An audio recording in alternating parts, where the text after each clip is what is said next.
everyone. When the Super Dave hat comes out, confidence is on the uptick. At the stake this morning, 3 new for the past 24 hours, 14 and 48, and 77 for the week. Here's the pick, and it's starting to look much more interesting for Saturday morning. Temps are still okay. Turning colder for the new year, by the way.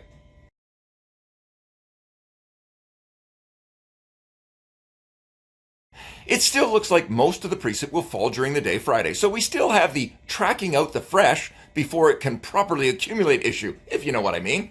Am I making too much of this? This issue hinges on the winds being light enough to open the alpine lifts. Here's the wind forecast. I don't really know the operating limits for all the lifts, but it's somewhere around 60 to 70 clicks. Probably a function of direction too.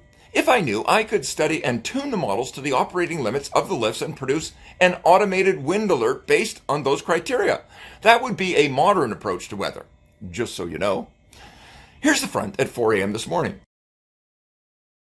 and at 4 p.m. this afternoon. One way to guess the time a front will pass Whistler is to look at when the air pressure bottoms out. Spot weather neatly incorporates pressure on the wind graph, where the gray trace is the air pressure. Note the minimum at about 8 a.m. tomorrow. Also note how the wind at 700 millibars or 3,000 meters peaks at the same time. That's why the frontal passage is so important. It's often associated with the nastiest winds and weather and the wind shift. The rising and falling pressure reflects waves in the upper atmosphere, and forecasters pin their hopes on the models resolving the strength and timing of these waves.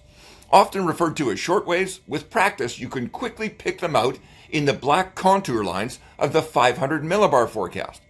In this animation, I've highlighted them with red dashed lines.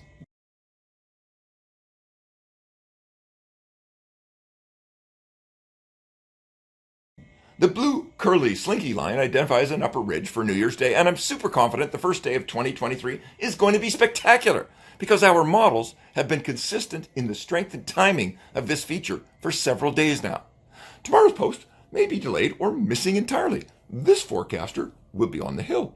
See you then.